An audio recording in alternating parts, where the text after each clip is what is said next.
Marcos capítulo 5. Abran su Biblia entonces, Marcos capítulo 5, desde el versículo 1 en adelante. Como estuvimos viendo la vez pasada, estuvimos estudiando desde el versículo 35 al 41, Jesús calma la tempestad. Vimos a sus discípulos, ¿verdad? Pasaron por una tormenta. También vimos la revelación de Jesucristo a sus corazones. En el versículo 41, ellos se preguntaron: ¿quién es este que aún el viento y el mar le obedecen? Y ahí reconocieron que verdaderamente Él era el Hijo de Dios y tuvieron un gran temor, ¿verdad? Porque la santidad de Dios, eso es lo que produce en el pecador, temor. ¿Por qué? Porque Dios es santo, es transparente, no hay ningún pecado en Él, Él es totalmente sin mancha de pecado. Y sin embargo nosotros somos pecadores, y cuando vemos la santidad de Dios, eso nos asusta, ¿verdad? Y vimos que le pasó eso a varios hombres de Dios, como Isaías, Juan, Pedro, ¿verdad? Y a muchos hombres más. Entonces el título de este mensaje es El poder libertador de Jesús. El poder libertador de Jesús. ¿Por qué? Porque le va a liberar a un endemoniado, le va a dejar libre, y eso es lo que vamos a estar estudiando hoy. Vamos a leer desde el versículo 1 hasta el versículo 20. Presten atención, hermanos, presten atención, por favor, para que podamos recibir la palabra de Dios.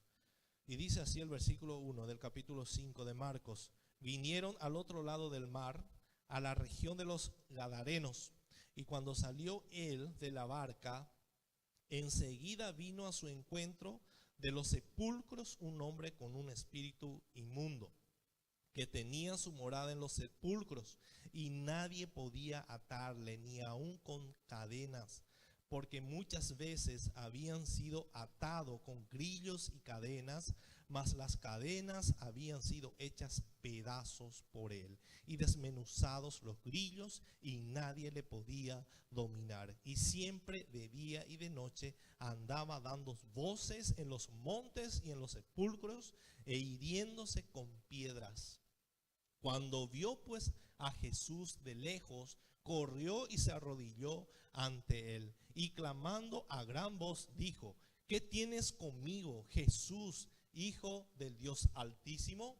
Te conjuro por Dios que no me atormentes. Porque le decía: sal de ese hombre, espíritu inmundo. Y le preguntó: ¿cómo te llamas? Y respondió diciendo: Legión me llamo, porque somos muchos. Y le rogaba mucho que no los enviase fuera de aquella región. Estaba allí cerca del monte un gran hato de cerdos paciendo, y le rogaron todos los demonios diciendo: envíanos a los cerdos para que entremos en ellos. Y luego Jesús le dio permiso, y salieron aquellos espíritus inmundos, entraron en los cerdos, los cuales eran como 2000, y el hato se precipitó en el mar por un despeñadero, y en el mar se ahogaron. Y los que apacentaban los cerdos huyeron y dieron aviso en la ciudad y en los campos, y salieron a ver qué era aquello que había sucedido. Vienen a Jesús y ven al que había sido atormentado del demonio y que había tenido la legión, sentado, vestido y en su juicio cabal, y tuvieron miedo. Y les contaron los que lo habían visto cómo le había acontecido al que había tenido el demonio y lo de los cerdos. Y comenzaron a rogarle que se fuera de sus contornos. Al entrar él en la barca, el que había estado endemoniado le rogaba que le dejase estar con él. Mas Jesús no se lo permitió, sino que le dijo: vete a tu casa, a los tuyos y cuéntales cuán grandes cosas el Señor ha hecho contigo y cómo ha tenido misericordia de ti. Y se fue y comenzó a publicar en Decápolis cuán grandes cosas había hecho Jesús con él, y todos se maravillaban. Qué tremendo pasaje, hermanos, que Jesús hizo, y con la ayuda del Señor vamos a estudiar estos versículos. Entonces, el sábado pasado estuvimos estudiando, estuvimos viendo que había sido una noche terrible para sus discípulos y a la vez glorioso para los discípulos de Jesús. Terrible y glorioso a la vez. ¿Por qué? Porque primeramente vino las tormentas, ¿verdad? Y tuvieron miedo de morir. Pero más adelante vino una tormenta más fuerte que la tormenta natural, la tormenta en el corazón, donde ellos tuvieron miedo de Jesús. Como les dije, vieron la santidad de Dios y empezaron a tener miedo, el temor, un gran temor en sus corazones. Entonces, cuando salieron de Capernaum la noche anterior, pensaron que iban a cruzar tranquilamente el mar de Galilea, ¿verdad? Pero en lugar de eso se toparon con la más inolvidable de las tormentas que jamás ellos habían experimentado antes. Estos pescadores eran eran habituados de pasar por estas tormentas, ¿verdad? Pero estas tormentas eran mucho más fuertes, ¿verdad? Era un huracán terrible, pero no, en realidad no fue eso lo que produjo un gran temor en los corazones de ellos, sino cuando Jesús se reveló en sus corazones, ellos tuvieron un mayor miedo. Y vimos también que Jesús reprendió al viento y le dijo también al mar: calla, enmudece, y cesó el viento y se hizo grande bonanza, dice en el versículo 39. O sea, la furia de la tormenta les provocó pánico, pero fue momentáneo. Esa tormenta que les provocó miedo fue momentáneo, pero la omnipotencia, hermano, la soberanía del Señor Jesucristo produjo un temor mucho más profundo en sus corazones. Eso fue lo que impactó sus vidas, ¿verdad? Las vidas de esos discípulos. No fue la tormenta, sino la omnipotencia. Cuando Jesús habló, cuando le dio orden a los vientos, al viento, cuando le dio orden a las olas, cesaron automáticamente. Entonces eso produjo un temor mucho más profundo en sus corazones. Hicieron una pregunta, ¿verdad? La cual ellos ya conocían la respuesta. ¿Quién es este que aún el viento y el mar le obedecen? ¿Quién era? Era Jesús mismo, ¿verdad? Estando con ellos. Jesús vino, hermanos, no solamente para hacer estos milagros, sino Él vino a hacer un milagro mucho más mayor que el hombre no puede hacer: salvarse. Entonces la pregunta es: ¿por qué vino el Señor Jesucristo a este mundo? ¿Por qué vino? ¿Alguien me puede responder eso? En primer lugar, uno me puede decir: para salvarnos, ¿verdad que sí? Y es para salvarnos, ¿verdad? También Jesús vino, hermanos, para destruir las obras del diablo. Y eso es lo que vamos a estudiar en este capítulo 5, del versículo 1 al 19. Miren lo que dice en Juan, en primera de Juan 3:8. Ahí encontramos la respuesta a esta pregunta: ¿por qué vino el Señor Jesucristo a este mundo? Primera de Juan, capítulo 3, versículo 8. Les voy a leer, y dice ese pasaje: para esto apareció el Hijo de Dios, para destruir las obras del diablo. Las obras del diablo, hermano. Entonces, por tanto, Cristo vino a vencer a Satanás. A vencer. Eso nadie podía hacer antes. Satanás es poderoso. Primera de Juan 3:8. ¿No? Para esto apareció el Hijo de Dios, para destruir las obras del diablo. Por tanto, entonces, hermano, Jesucristo vino a vencer a Satanás, el príncipe usurpador de este mundo.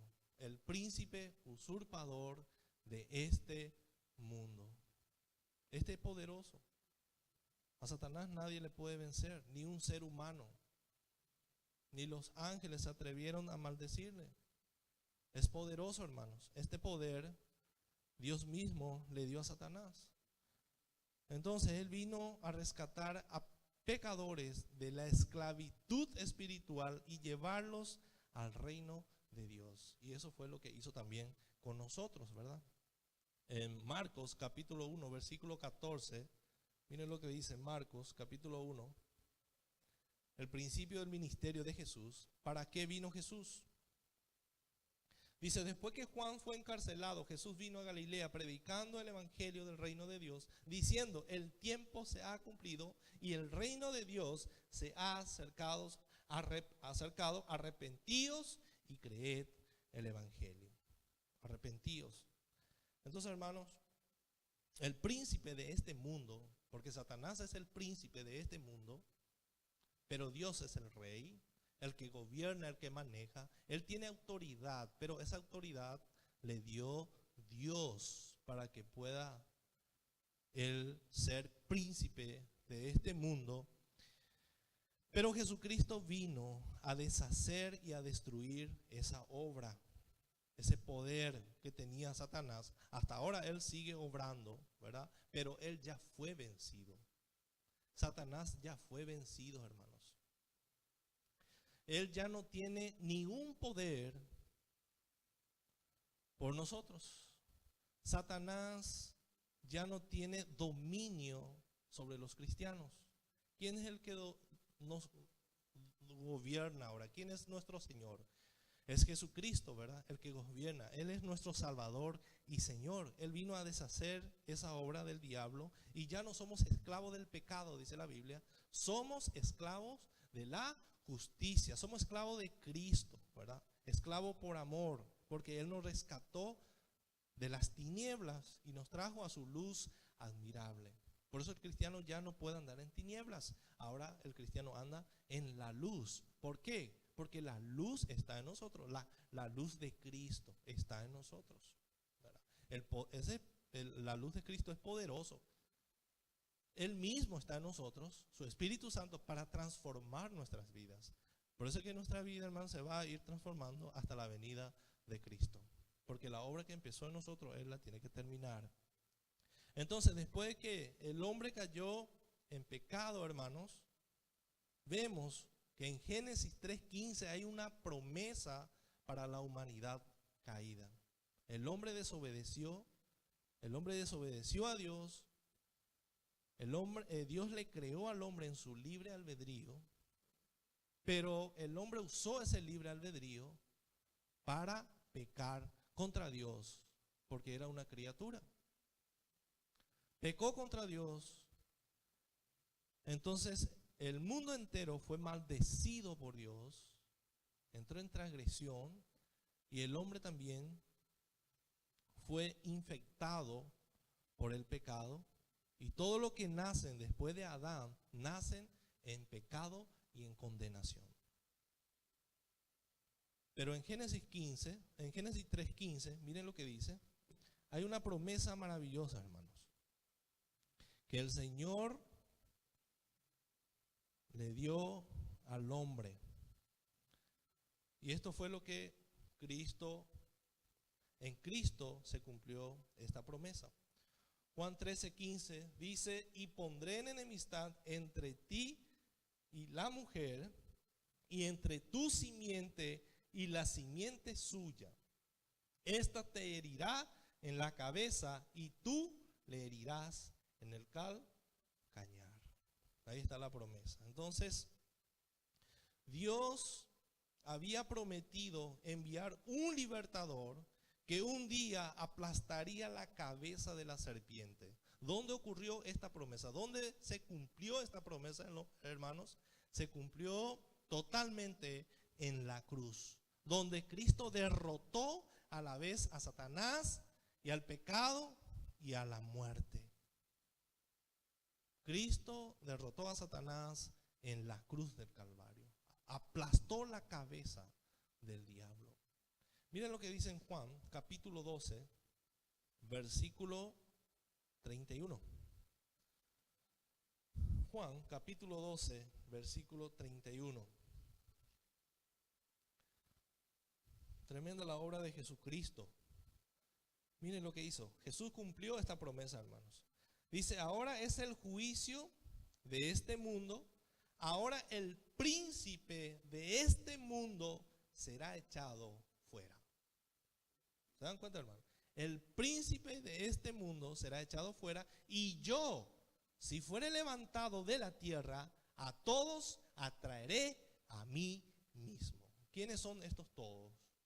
Los salvos, los hijos de Dios, todos nosotros. Él fue el que nos atrajo hacia Él con cuerdas de amor. Cristo, para salvarnos, para quitarnos de la esclavitud del pecado. 1 Corintios 15, 55. Vamos a leer 1 Corintios 15, 55. Miren lo que dice, hermanos.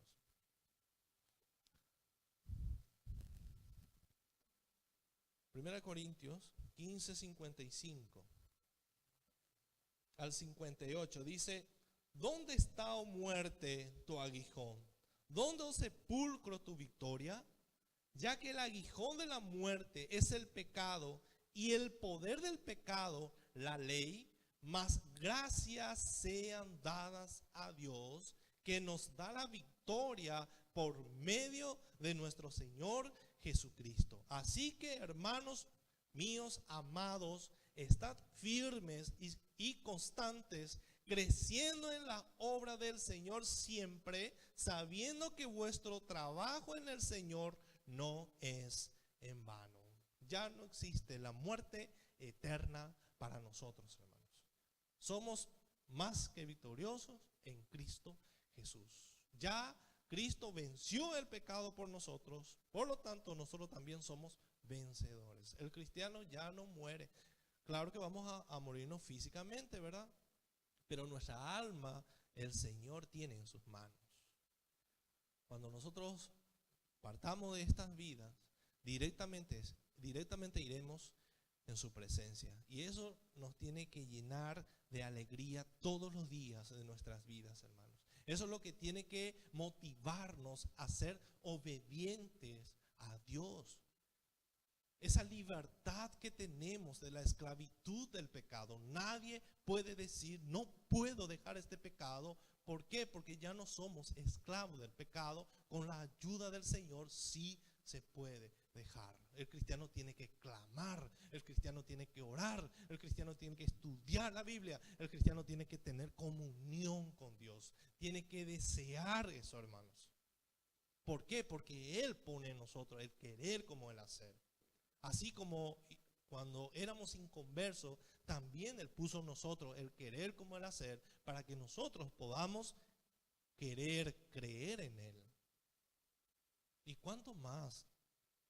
Ahora, hermano, que ya somos hijos de Dios.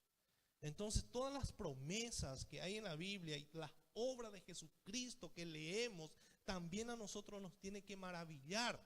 Nosotros leemos esa historia de las tormentas y que pasaron los discípulos y que Jesús le dijo al viento, calle, enmudece, y se calmó. Eso no solamente a aquellos discípulos, ellos se quedaron maravillados, pero también nosotros, hermanos. Esto fue algo que sucedió, que nuestro Señor Jesucristo hizo cuando estuvo en la tierra. Pero también esa historia no es una historia de hombre, sino es la historia de Dios, Dios obrando en los hombres. Y eso nos tiene que maravillar, hermanos. Todo lo que leemos, si leemos el Antiguo Testamento, las historias donde Saúl venció, donde David venció las peleas, nosotros tenemos que verle a Dios obrando a través de esos hombres. El hombre no es protagonista de la historia, sino es Dios obrando a través de los hombres, a través de la historia. Es la historia de Dios, no la historia del hombre. Somos libres. ¿Dónde está, oh muerte, tu aguijón? ¿Dónde está? ¿Dónde, oh sepulcro, tu victoria? A Cristo no pudo detenerle la tumba, tampoco a nosotros, porque resucitaremos con Él. Eso dice la Biblia. Estamos esperando la redención, hermanos. La última, lo último que falta, ya fuimos todos, ya estamos siendo redimidos ahora. Lo que falta es la glorificación. ¿Qué significa eso? La transformación de este cuerpo de pecado. Tiene que desaparecer este cuerpo de pecado. Por eso nosotros ya no somos de este mundo, dice Dios. Ya no somos. A este mundo le pertenece a Satanás aquellos que no son hijos de Dios, porque Él es el príncipe de este mundo. Pero nuestro príncipe y nuestro salvador está en el cielo, y Él va a volver para buscarlo. Entonces, sí, eso es lo que nos tiene que motivar, hermanos, para vivir en santidad. Entonces, este pasaje, vamos a volver a Marcos, en este pasaje anterior del capítulo 5, Marcos capítulo 35 al 41, Jesús demostró su poder sobre las fuerzas del mundo natural por su control total del viento y las olas. Eso es lo que estuvimos viendo. Pero en este pasaje de Marcos capítulo 5, versículo 1 hasta el 20, ejerce su soberanía absoluta sobre las fuerzas del reino sobrenatural. Sobrenatural, hermano. Él nos muestra tres fuerzas espirituales en acción. Vamos a estudiar esas tres fuerzas espirituales que Cristo demostró en este pasaje. Desde el versículo 1 hasta el versículo 7, si pueden marcar, desde el versículo 1 hasta el versículo 7, pueden ponerle un título o un subtítulo: el poder destructivo de los demonios. Y desde el versículo 8 hasta el versículo 6, vamos a ponerle un subtítulo: el poder libertador de Jesús. Y del versículo 17 hasta el versículo 20, vamos a ponerle un subtítulo: el poder condenador de la depravación. El poder condenador de la depravación. Y vamos a volver a leer el capítulo 1 con el subtítulo: el poder destructivo de los demonios. Vamos a ver el poder destructivo de estos seres invisibles que nosotros no vemos, pero que está operando en el mundo. ¿Cómo opera Satanás? ¿Verdad que no nos aparece con cola ni con cuerno y para asustarnos? Él está operando en las instituciones, en el sistema del mundo. Él está manejando, hermanos, el sistema de este mundo. Entonces, por eso es que el mundo está tan corrompido, la gente tan corrompidos, tan corruptos, ¿verdad? Todas las instituciones que nosotros conocemos acá en el mundo están totalmente corrompidas. ¿Por qué? Porque están siendo gobernados por Satanás. ¿Quiénes están en las instituciones? En la salud, en la educación. ¿Quiénes componen? Las personas, ¿verdad? Las personas. Y la mayoría no son hijos de Dios. Por eso es que todas las instituciones son corruptas, hermanos, porque Satanás gobierna. Entonces vamos a leer desde el versículo 1 hasta el versículo 7. Vinieron al otro lado del mar, a la región de los Gadarenos. Pasaron del otro lado, en el versículo 35 decía: aquel día cuando llegó la noche, le dijo: pasemos al otro lado. Le dijo Jesús a sus discípulos, refiriéndose hacia la ciudad de Gadareno. Entonces de ahí vinieron Jesús, pasaron el mar, tormentas.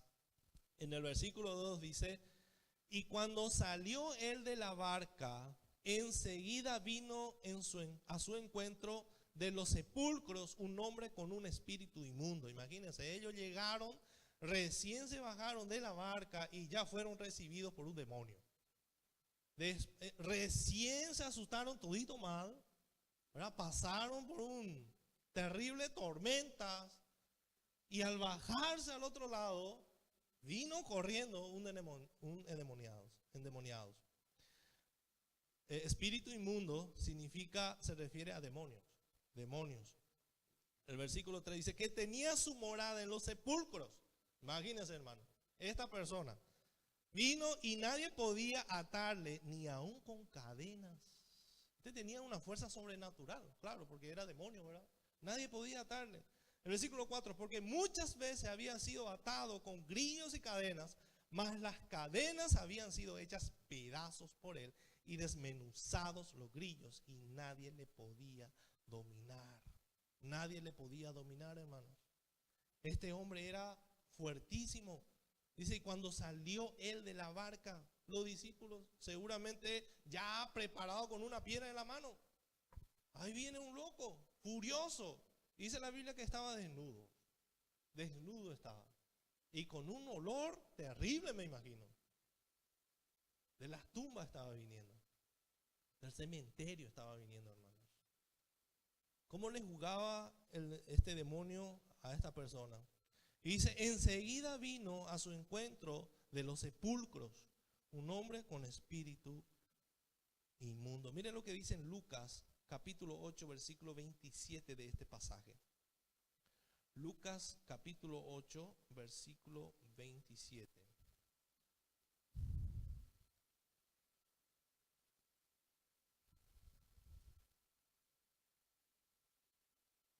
Lucas capítulo 8 versículo 27. Dice, al llegar él a tierra, vino a su encuentro un hombre de la ciudad endemoniado desde hacía mucho tiempo, y no vestía ropa ni moraba en casa, sino en los sepulcros. Este hombre llegó a vivir en la ciudad entre las otras personas que vivían en la ciudad tranquilamente. Pero un día fue apoderado por un demonio y le llevó a vivir apartado de la sociedad totalmente, y era peligroso también para la sociedad. Entonces, cuando la Biblia habla, hermanos, del poder de los demonios, en este caso ángeles caídos, lo hace para demostrar, cuando vemos que estos demonios son poderosos, que tienen un poder superior a los humanos, es para demostrarnos el poder infinito o un poder infinitamente superior de Dios. Eso es lo que nos quiere enseñar este pasaje. Miren lo que dice en Isaías 65:4 de este pasaje. Isaías 65:4. Isaías 65:4.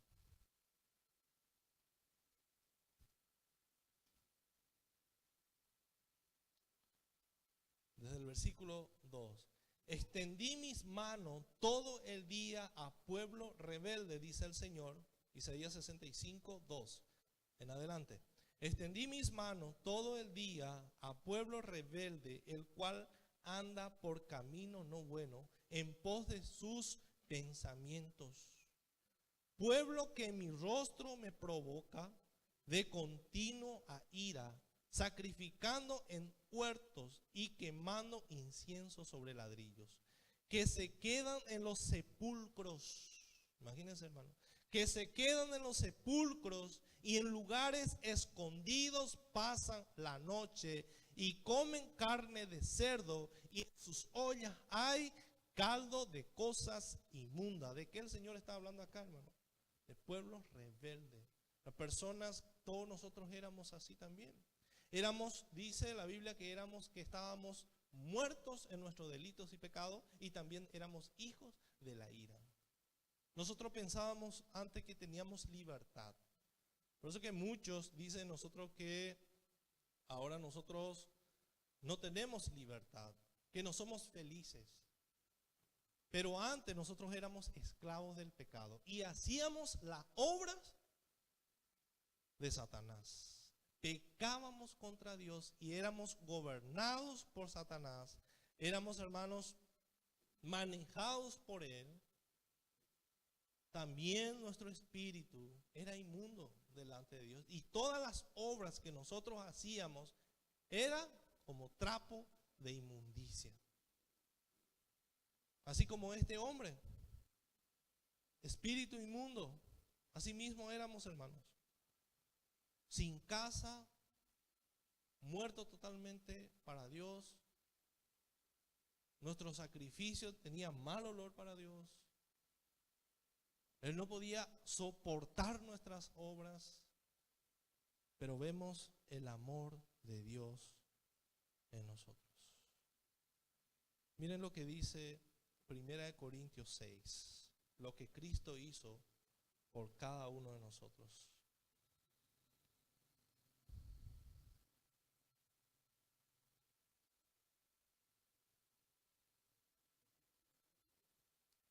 Primera de Corintios 6,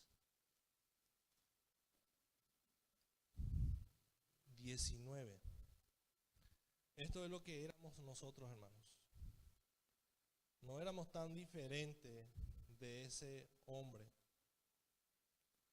¿No sabéis que los injustos no heredarán el reino de Dios? No erréis, ni los fornicarios, ni los idólatras, ni los adúlteros, ni los afeminados, ni los que se echan con varones, ni los ladrones, ni los avaros, ni los borrachos, ni los maldicientes, ni los estafadores heredarán el reino de Dios. ¿Quién iba a heredar? 1 Corintios 6, 9 en adelante. 1 Corintios 6, 9 en adelante. Entonces, hermano, nadie de nosotros iba a poder heredar el reino de los cielos, porque todo esto éramos nosotros. Todo esto, ladrones, avaros, borrachos, maldicientes, estafadores, no heredarán el reino de Dios. Y dice el versículo 11, y esto erais algunos, mas ya habéis sido lavados, ya habéis sido santificados, ya habéis sido justificados en el nombre del Señor Jesús y por el Espíritu de nuestro Dios.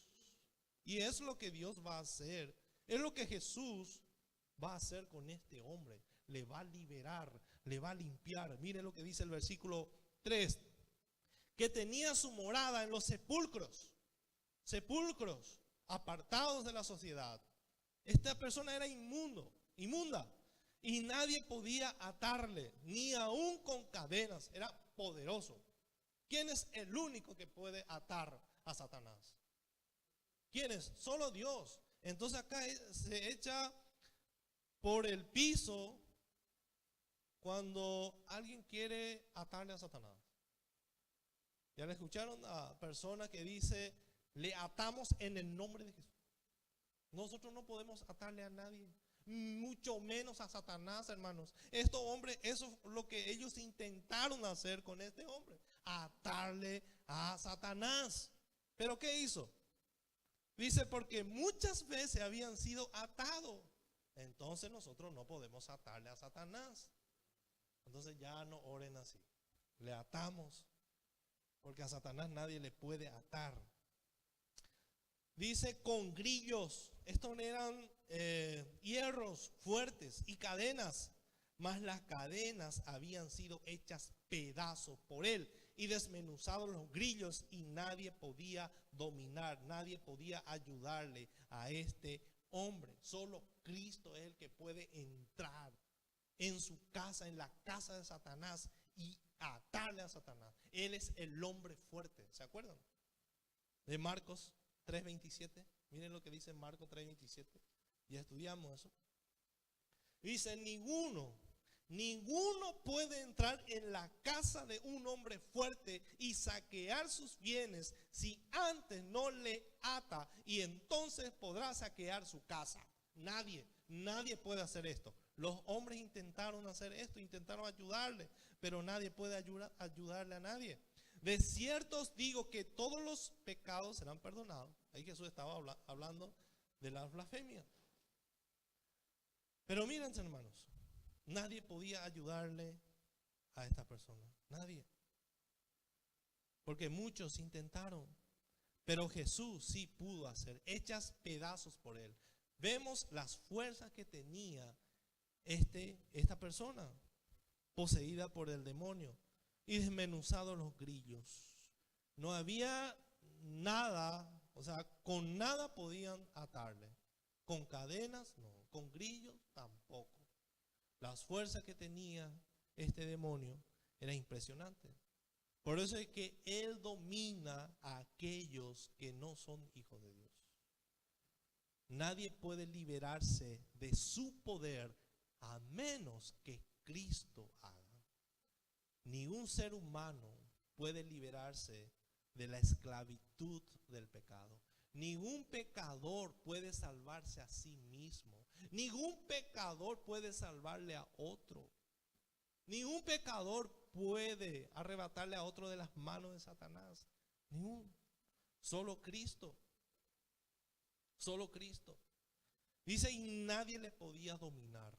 Nadie le podía dominar. ¿Por qué? Porque era un ser sobrenatural, invisible, con mucho poder, echado del cielo.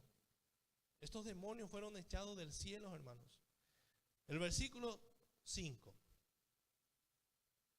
Entonces, no, el versículo 4 dice, bajo el dominio demoníaco, el hombre era un desequilibrado, sobrenaturalmente fuerte, furioso, desviado y que se mutilaba a sí mismo.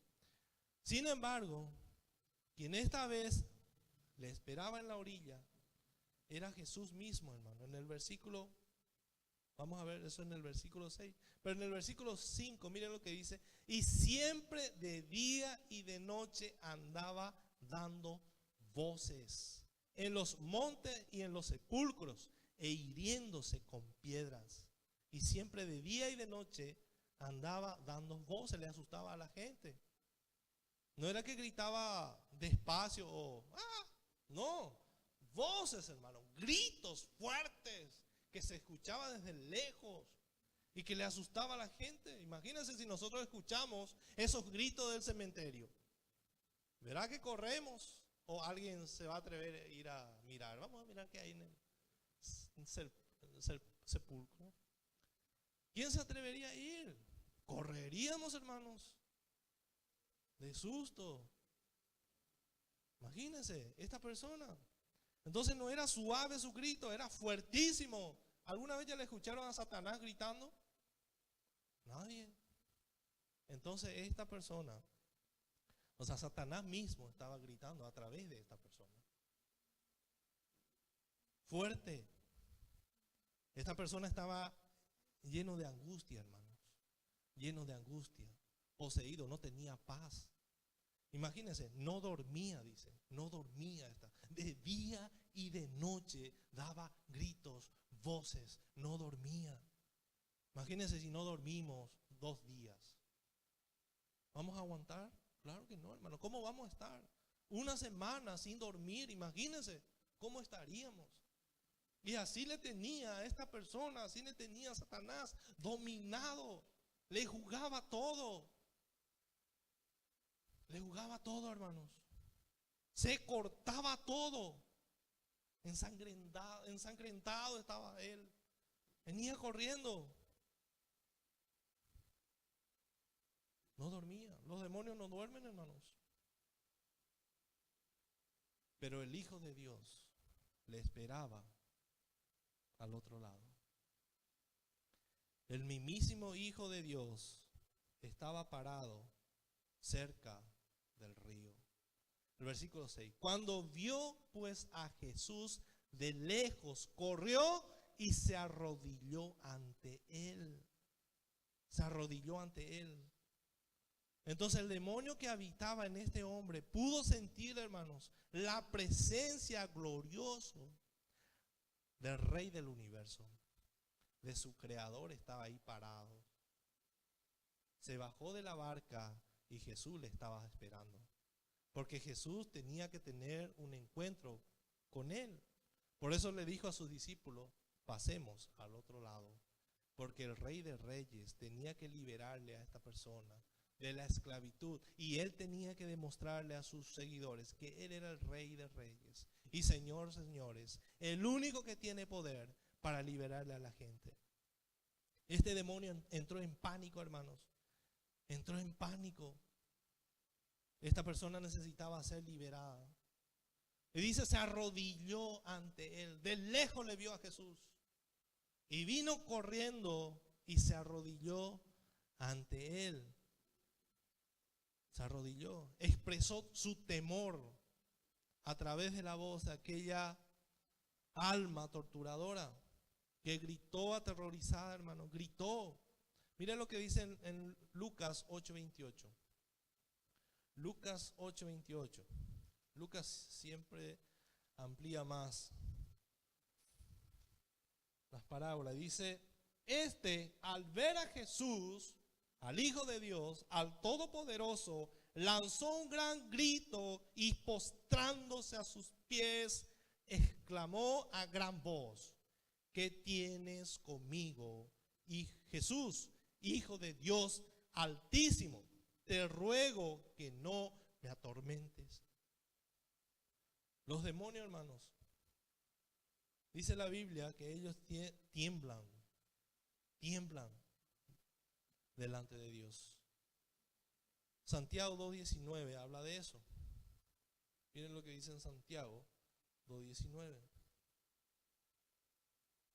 Dice, tú crees que Dios es uno, bien haces. También los demonios creen y tiemblan. Eso es lo que demostró este demonio en este lugar. Entonces dice, y entonces corrió y se arrodilló ante él. La palabra para arrodilló en griego significa, se puede leer proskuneo, significa adorar. Significa adorar. Él vino, le adoró. O sea, esta adoración no es porque el demonio se arrepintió. Los demonios no se arrepienten, hermanos, sino por el terrible hecho de reconocer a su soberano celestial, a Jesús. Le adoró, tenía miedo.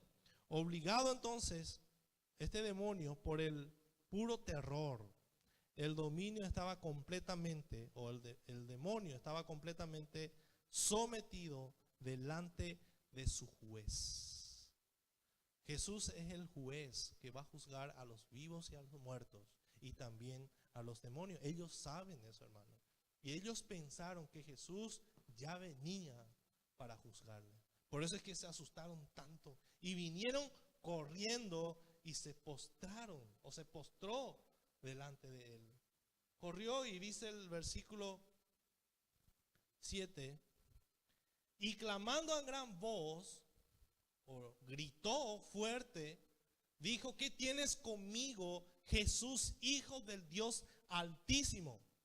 Te conjuro por Dios que no me atormentes. ¿Qué significa conjuro? Significa te ruego, por favor, que no me atormentes antes de tiempo. ¿Por qué? Porque Satanás sabe su destino, hermanos. Por eso es que cuando le vio a Jesús se asustó tanto, y vemos que nadie le podía atar, pero Jesús no hizo absolutamente nada. Pero este demonio corrió. ¿Por qué? Porque era el Hijo de Dios, el Altísimo. El Altísimo. ¿Qué tienes conmigo, Jesús, Hijo del Dios Altísimo? El poderoso Jesús estaba ahí presente. Y el demonio entró en pánico. El demonio entró en pánico. Ahora le tocó a él. Ahora le tocó a él. Te ruego por Dios que no me atormentes. Si el demonio actuó así y ellos saben su destino, ¿por qué nosotros estamos tan tranquilos, hermanos? ¿Por qué? Sabiendo que si nuestros familiares mueren, se van con Él. Todos los que mueren sin Cristo se van con Él. Y Él sabe que ese lugar que le espera es horrible. Es de terror. Por eso Él dijo, Señor, ¿qué tienes conmigo? ¿Por qué vienes a atormentarnos antes de tiempo? Él sabía también que no era todavía el tiempo. ¿Por qué vienes a atormentarnos antes de tiempo? Todavía no llegó ese momento. Déjanos en paz. Porque cuando llegue ese tiempo, ya todo va a terminar. Va a ser un lugar terrible, un lugar de tormento para siempre. Hermano, acá hay una enseñanza tremenda para nosotros. Si los demonios, ángeles caídos que estuvieron con Dios en el cielo, están actuando así, es porque ese lugar es terrible, hermanos. Es terrible. Imagínense un ángel preparado, diferente de nosotros, tiene tanto temor del infierno, cuanto más nosotros, seres creados, deberíamos tener. Por supuesto, los cristianos ya no tienen. ¿Por qué? Porque ya fuimos rescatados de ese lugar. Por eso, hermano, que nuestra vida tiene que ser una vida de gran gozo. De gran gozo. Esto es lo que nos tiene que motivar a nosotros, hermanos, de entregar totalmente nuestro ser a Dios y todo lo que tenemos, todo lo que nosotros somos. Ya fuimos rescatados de ese lugar tan terrible. Miren lo que dice en Romanos 16:20. ¿Qué le espera a los demonios? Romanos 16:20.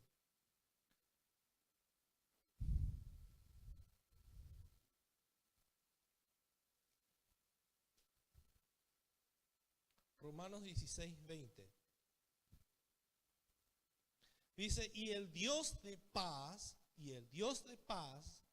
aplastará en breve a Satanás bajo vuestros pies. La gracia de nuestro Señor Jesucristo sea con vosotros. En breve. Y esto es lo que los demonios sabían. En breves, que iban a ser atormentados. Entonces estos demonios eran ángel caídos, hermanos, que le sirvieron a Dios y que junto con Satanás se rebelaron contra Dios. Ellos le conocían a Jesús, por eso le llamaron Dios Altísimo. Acá el nombre Dios Altísimo es un título glorioso usado en toda la Biblia para ilustrar la soberanía absoluta de Dios sobre todo lo demás poderes. No hay otro más poderoso que Dios. Satanás es poderoso, pero Dios es su creador. Todos son criaturas, menos Dios. A Dios nadie le creó nunca. Nadie. Porque Él existió antes, nunca nadie le creó a Él. Sin embargo, Él creó todas las cosas.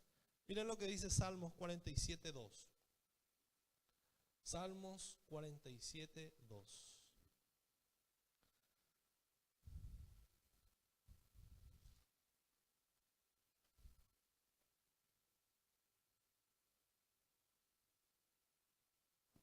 Salmos 47:2. El versículo 1 dice: pueblos todos, batid las manos, aclamad a Dios con voz de júbilo, porque Jehová el Altísimo es temible, Rey grande sobre la tierra. Él someterá a los pueblos debajo de nosotros y a las naciones debajo de nuestros pies. Él nos elegirá nuestras heredades, la hermosura de Jacob, al cual amó. Él es el que hace todo, no nosotros, no el hombre. Él es, hermano. Él es el que dirige a la humanidad. Él es el que dirige la historia.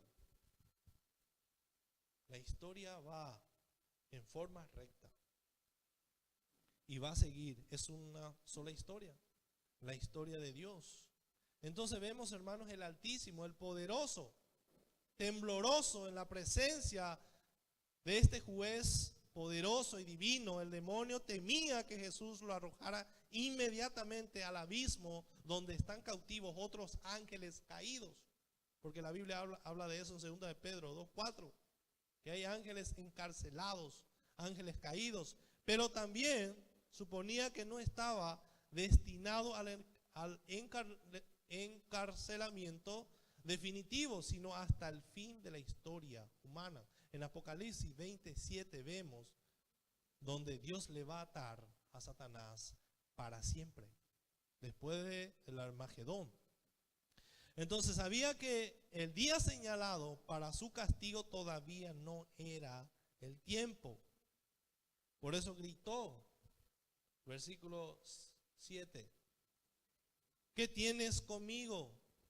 ¿Has venido acá para atormentarnos antes de tiempo? Entonces, mientras se arrastraba delante de Jesús, lo único que podía hacer era suplicar un poco más de tiempo antes de ser sentenciado al abismo. Por tanto, el demonio clamó a todo pulmón, hermanos: te conjuro, te ruego por Dios, que no me atormentes, que no me atormentes. No querían ir todavía en ese lugar. El versículo 8, ¿qué hizo Jesús? El poder libertador de Jesús. El segundo punto, versículo 8, el poder libertador de Jesús. Acá vamos a ver el poder de Cristo, cómo le liberó a esta persona de la esclavitud de Satanás. Porque le decía: sal de este hombre, espíritu inmundo. A Jesús no tuvo que atarle a Satanás, no tuvo que decirle nada más. Sal, calla, enmudece. El poder de Satanás, el poder de Cristo, hermanos, enmudece. Cristo no necesita usar otro nombre para echar demonio. Pablo, cuando una niña le perseguía y le decía a Pablo, estos son en Hechos 16 está eso. Estos hombres son verdaderamente hijos de Dios, pero la niña hablaba, o sea, a través de la niña hablaba el demonio, un demonio. Y Pablo sabía eso. Pero Pablo no le dijo: sal de esa niña. Ciertamente Pablo le dijo: sal de esa niña en el nombre de Cristo Jesús. Pero Cristo no necesitó usar a nadie. A nadie. Sal de este hombre en el nombre mío. No, porque Él era el poderoso. Era el Señor de él. Versículo 9. Y le preguntó: ¿cómo te llamas? Él tiene derecho, tranquilo, ¿verdad? ¿Cómo te llamas? Hoy en día muchos exorcistas también usan este pasaje para hablar con demonios. Decime tu nombre. ¿De dónde eres? Porque Jesús habló. Pero el único lugar donde Jesús habló con el demonio es acá, en este pasaje. Nosotros no podemos hablar con ellos, porque son criaturas,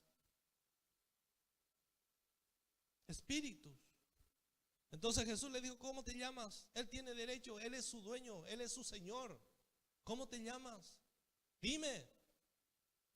Y el demonio no se rebeló: no te voy a decir. ¿Para qué querés saber? ¿Qué hizo el demonio? Le dijo, ¿verdad? Mi nombre es poderoso. No, Él era el poderoso. El poderoso ahí era Jesús, el único poderoso. El único que podía dar órdenes era Jesús, el Cristo, el Hijo de Dios. Respondió diciendo: Legión me llamo. Ahí ya con él como el gatito, ¿verdad? Antes era el león, acá ya era el gatito. Legión me llamo, porque somos muchos. Legión es un término militar, hermano, que se usaba. Entonces,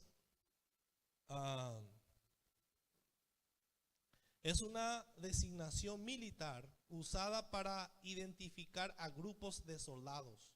Consistía de 6,000 soldados. Una legión consistía de 6,000 soldados. Quiere decir que eran muchísimos estos demonios. El único poder que podía controlar a estos demonios era el Señor Jesucristo.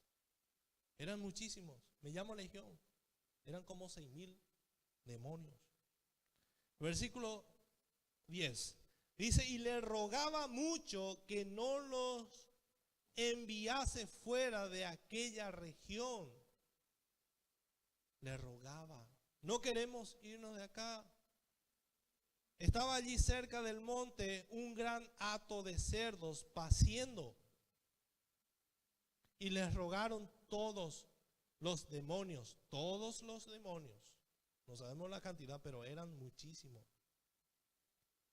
Ya no podían hacer nada más. Le rogaron a Jesús, diciendo: envíanos a los cerdos para que entremos en ellos. Estos cerdos fueron infectados por estos demonios. Y dice, y luego Jesús les dio permiso, y saliendo aquellos espíritus inmundos, entraron en los cerdos, los cuales eran como 2000. Y el hato se precipitó en el mar por un desempeñadero, y en el mar se ahogaron. Cristo triunfó sobre ellos. Esos animales fueron infectados, fueron muertos por los demonios. Me imagino los dueños cómo se habrán quedado, y más adelante vamos a ver. Todos asustados, 2000 hatos de cerdos infectados por demonios. Imagínense el barullo que hicieron seguramente. Si el hombre endemoniado corría y se cortaba de aquí para allá, imagínense lo que hicieron los cerdos. Corrieron, pero de aquí para allá, y se cayeron todos en el mar. Cristo, hermano, triunfó. Cristo triunfó sobre ellos. Versículo 14. Dice, y los que apacentaban los cerdos huyeron y dieron aviso en la ciudad y en los campos, y salieron a ver qué era aquello que había sucedido. Este hombre fue liberado de la esclavitud de Satanás, de la prisión de Satanás. Así también nosotros, hermanos, fuimos liberados. Miren lo que dice en Efesios 1:4. Jesús triunfó sobre Satanás, triunfó sobre la muerte. Efesios 1, versículo 4. Efesios 1:4.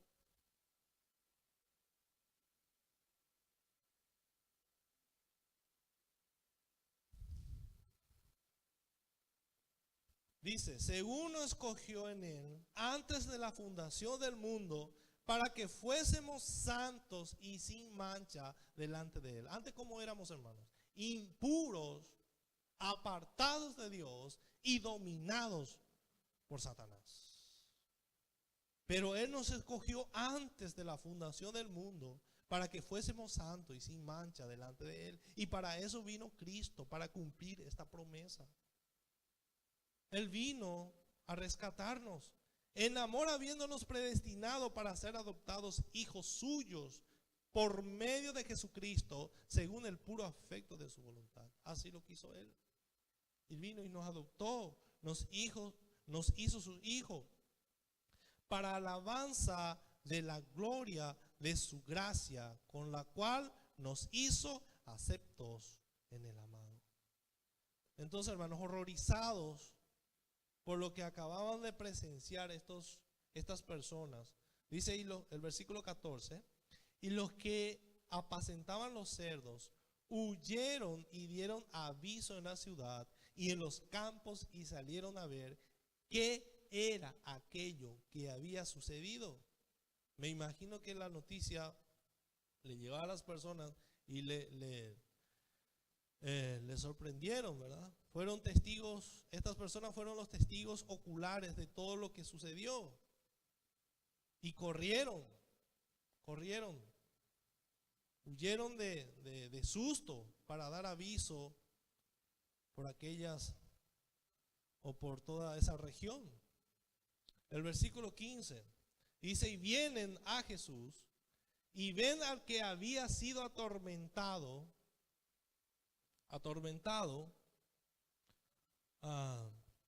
del demonio, y que había tenido la legión, sentado, vestido en su juicio cabal, y tuvieron miedo.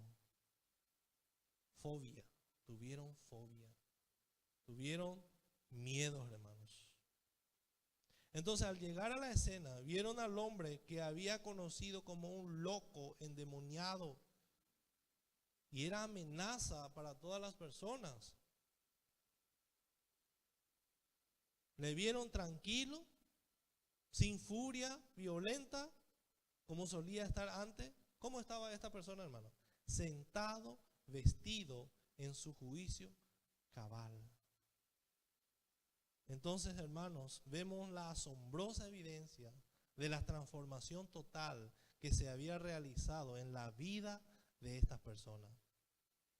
Solo Cristo pudo hacer eso.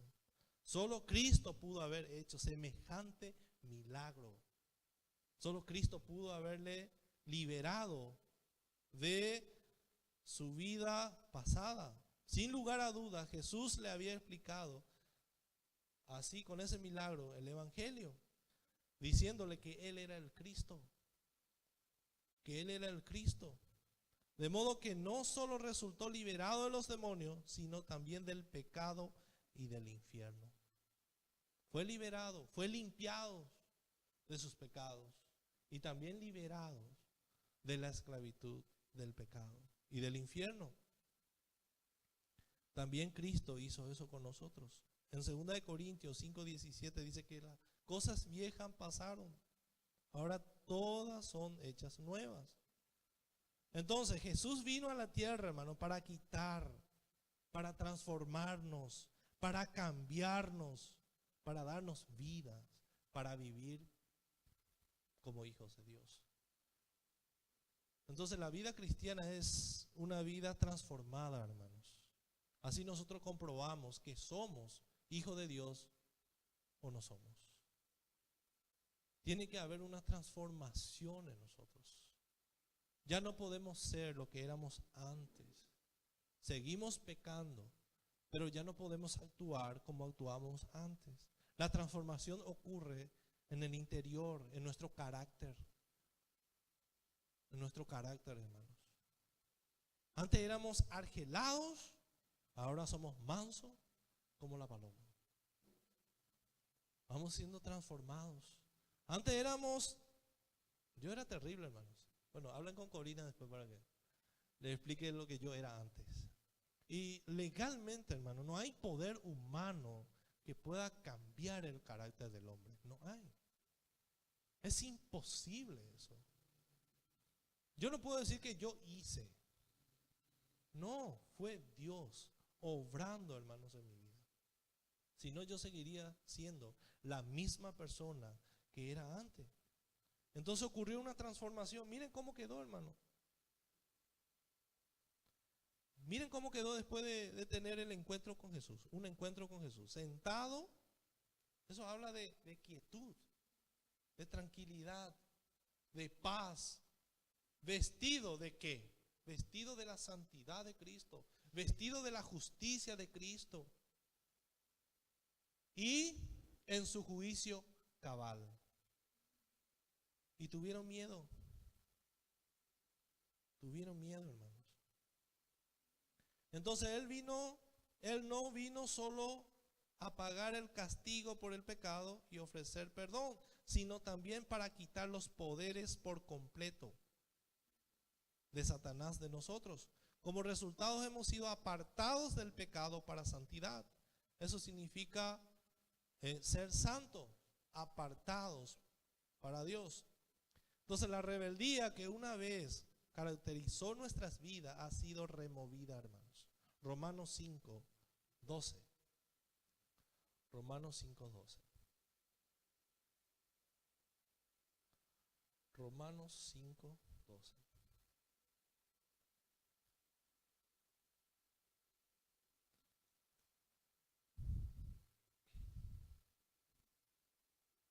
En adelante. Dice, por tanto, como el pecado entró en el mundo por un hombre y por el pecado la muerte, así la muerte pasó a todos los hombres, por cuanto todos pecaron. Pues antes de la ley había pecado en el mundo, pero donde no hay ley no se inculpa de pecado. No obstante, reinó la muerte desde Adán hasta Moisés, aún en los que no pecaron a la manera de la transgresión de Adán, el cual es figura del que había de venir. Pero el don no fue como la transgresión, porque si por la transgresión de aquel uno murieron los muchos, abundaron mucho más para los muchos la gracia y el don de Dios para gracia de un hombre, Jesucristo. Y con el don no sucede como en el caso de aquel uno que pecó, porque ciertamente el juicio vino a causa de un solo pecado para condenación, pero el don vino a causa de muchas transgresiones para justificación. Pues si por la transgresión de uno solo reinó la muerte, mucho más reinará en vida por uno solo, Jesucristo, los que reciben la abundancia de la gracia y el don de la justicia. Así que, como por la transgresión de uno vino la condenación a todos los hombres, de la misma manera, por la justicia de uno vino a todos los hombres la justicia de la vida. Porque así como por la desobediencia de un hombre los muchos fueron constituidos pecadores, así también por la obediencia de uno los muchos serán constituidos justos. De Cristo está hablando, hermano. Pero la ley se introdujo para que el pecado abundase, mas cuando el pecado abundó, sobreabundó la gracia, para que así como el pecado reinó para muerte, así también la gracia reine por la justicia para vida eterna mediante Jesucristo nuestro Señor. Ahí está, hermanos. La justicia de Cristo nos hizo libre de esa condenación que se nos imputó por el pecado de Adán. Así también la justicia de Cristo se nos fue imputada. El versículo 16. Imagínense, vamos a leer el 15. Dice: vienen a Jesús y ven al que había sido atormentado del demonio y que había tenido la legión, sentado, vestido, tranquilito, en su juicio cabal, y tuvieron miedo.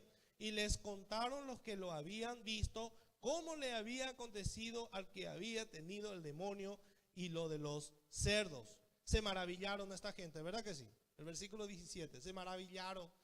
Jesús es el Salvador, dijeron, le abrazaron, le pidieron para que se quedase. No. Mire cómo reaccionaron esta gente, hermanos. El 17, el poder condenador de la depravación. Este es el corazón del hombre, hermano. Este somos nosotros. Esta es la naturaleza del hombre. Así actúa la naturaleza. Así actúa el hombre caído, hermanos. Y comenzaron a rogarle que se fuera de sus contornos. Se fuera. Ve que ellos tenían que hacer lo que hizo el demonio: arrodillarse delante de Jesús y pedirle perdón. No hicieron eso. Entonces es grande el egoísmo del hombre, hermanos.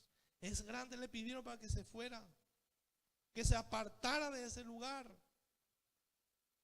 La luz vino al mundo, pero la gente amaron más las tinieblas que la luz. No querían la presencia de Cristo. Ellos prefirieron su chanchito. Ellos prefirieron al demonio. No, nosotros queremos nuestro chanchito. Así es el hombre. No, yo quiero mi pecadito. No, yo no le quiero a Jesús. No quiero que Jesús esté cerca de mí, porque Él es santo, me estorba. El hombre caído no quiere la presencia de Dios. No quiere, porque prefiere sus demonios. Prefiere estar en manos de Satanás. No quieren, hermanos. Entonces la palabra rogarle se traduce de una forma del verbo griego parakaleo, que significa implorar o suplicar. Le suplicaron. Le suplicaron. Los demonios le suplicaron a Jesús que lo dejara quedarse en esa región. ¿Verdad que sí? El versículo 10. Mientras que los habitantes le rogaron que se fuera. Entonces esta reacción dio a conocer, hermano, la endurecida depravación de su condición perdida. Como le dije, la luz vino al mundo, pero la gente amaron más las tinieblas. Ellos amaban más las tinieblas. Prefirieron la compañía de esos peligrosos demonios, de sus pecados, de sus comodidades. No, yo no quiero alejarme de mi familia. ¿Verdad que ocurre eso cuando predicamos de Cristo? No, yo no quiero. No quiero que nadie me moleste. Porque Jesús vino acá en esta región y nos molesta. ¿Por qué? Andate de acá. Le echaron fuera. Así reacciona el hombre, hermano. No le quieren a Jesús. El versículo 18. Al entrar él en la barca, el que había estado endemoniado, le rogaba que le dejase estar con él. Esta es la primera reacción de un verdadero cristiano.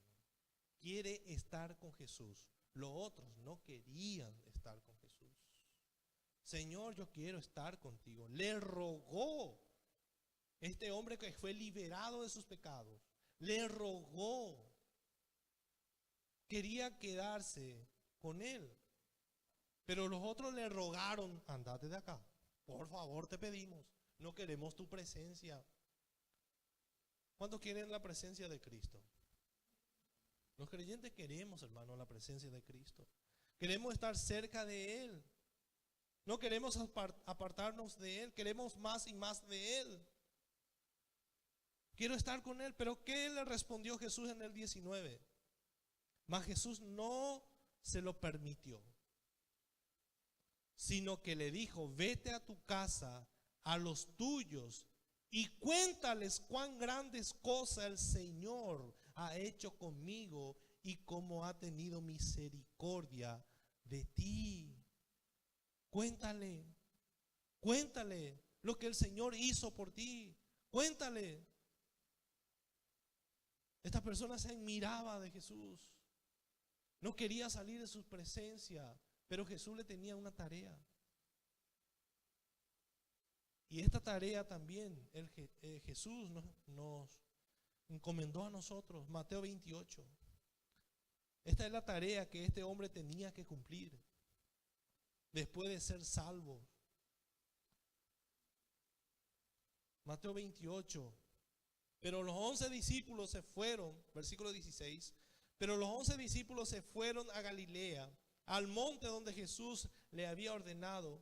Y cuando le vieron, le adoraron, pero algunos dudaban. Y Jesús se acercó y les habló diciendo, toda potestad me es dada en el cielo y en la tierra. Por tanto, id y haced discípulos a todas las naciones, bautizándolos en el nombre del Padre y del Hijo y del Espíritu Santo, enseñándoles que guarden todas las cosas que os he mandado. Y he aquí yo estoy con vosotros todos los días hasta el fin del mundo. Cuéntale a todos. Cuéntale a tus familiares lo que Cristo hizo por ti. Eso es lo que le estaba diciendo. No es el tiempo. No es el tiempo. Llegará el tiempo que vas a estar conmigo para siempre. Pero yo quiero que le prediques a la gente. Te dejo esta misión para que ustedes hagan. Cuéntenle a la gente lo que yo hice por ustedes. El testimonio, hermanos, nuestro testimonio es mucho más poderoso muchas veces nuestra palabra. Esa vida transformada que tenemos. Lo que Cristo hizo por nosotros. Ese tiene mucho más poder. No podemos nosotros hablar si no hay una transformación en nosotros. Mejor calladito, hermanos. Porque somos de mal testimonio. Tenemos que tener una vida transformada. Por eso, miren el 20 y dice, y se fue y comenzó a publicar en Decápolis cuán grandes cosas había hecho Jesús con él, y todos se maravillaban. ¿Por qué? Porque le conocían. Le conocían. Esta persona vivió mucho tiempo atormentado por demonios, apartado de la sociedad. Y le conocían y le dieron gloria a Cristo, gloria a Dios. Le adoraron y muchos fueron salvos en ese lugar por la predicación de esta persona. Pero su testimonio hablaba fuerte. Así también nosotros, hermanos, fuimos liberados, fuimos transformados, dice la Biblia. Nuestro testimonio tiene que hablar fuerte entre nuestros familiares para que pueda tener poder el evangelio que predicamos. Yo sé que no depende de nosotros, pero nuestro testimonio habla mucho. Habla mucho, hermanos. Entonces cuéntele. Dile, hermanos, lo que nosotros no pudimos hacer, lo que la ley no pudo hacer, Cristo Jesús pudo hacer. Nadie podía salvarnos, solo Cristo. Cristo les liberó, hermanos. Cristo les transformó a estas personas. Sentado en su juicio cabal. En vez de que la gente se maravillara. No hicieron eso. Pero cuando predicó el evangelio, sí se maravillaron. Lo de Decápolis. Así también nosotros necesitamos predicar el evangelio, hermanos. Fuimos salvados para eso. Fuimos transformados para eso. Para predicar de aquel juez poderoso que un día va a venir a juzgar a los vivos y a los muertos. De predicar de aquel juez que le hizo temblar a Satanás, que le hizo arrodillar delante de él y le clamó a gran voz: ¿qué tienes con nosotros, Hijo de Dios Altísimo? Porque ellos saben que Cristo es el Hijo de Dios, el juez justo. Pónganse de pie, hermanos.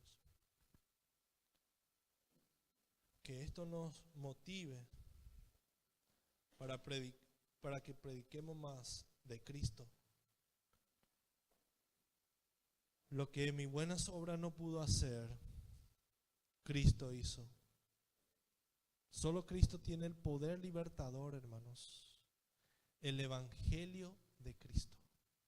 Nada podemos poner sobre el evangelio de Cristo. Nada podemos poner sobre el evangelio de Cristo. Señor, te damos gracias. Gracias por cambiar nuestras vidas, Señor. Así también como este hombre éramos nosotros, inmundo para ti, Señor, apartados de la ciudadanía de Dios, poseídos por demonios. Gracias, Señor. Tú nos diste una misión, Señor. Tenemos trabajo que hacer en esta tierra. Tú no nos dejaste de balde aquí, Señor. Tú nos dejaste para hacer tu obra, para predicar tu evangelio a toda criatura, Señor. Ya no queremos centrarnos en nosotros mismos, Señor. Ayúdanos a mirarte cada día, a mirar esa cruz que te costó todo, Señor. Dejaste tu reino, dejaste tu gloria y te clavaron, Señor. Tú mismo te clavaste en esa cruz para llevar todos nuestros pecados. Señor, te doy tantas gracias por salvarnos. Te doy tantas gracias por tu poder transformador que transformó vidas, que transformó nuestras vidas, Señor. Te doy tantas gracias, Señor, por tu salvación. Gracias, Señor, por tu inmenso amor. El Altísimo, el Hijo de Dios, se humilló hasta lo sumo y se hizo hombre como nosotros. Esa fue la mayor humillación por el cual pasó Cristo, que se hizo como nosotros, pecadores, indignos, miserables. Pero Él nos miró, nos amó y con lazo de amor nos trajo hacia Él. Gracias te doy, mi Cristo, por ese amor. Y ayúdanos a predicar tu evangelio, Señor, a toda criatura, a nuestros parientes. Ellos nos conocen, Señor. Y lo primero que van a mirar en nuestras vidas, si a mí me funciona lo que estoy predicando, ¿cómo voy a predicar algo que a mí no me funciona, Señor? Transforma nuestras vidas, Señor. Quita de mí todo lo que a ti no te agrada, Señor. Queremos enfocarnos en ti. Así, Señor, queremos entregar tu evangelio, siendo luz para los perdidos que están en tinieblas, gobernados por Satanás. Te doy gracias por la vida de mis hermanos. que están aquí fueron transformados, fueron cambiados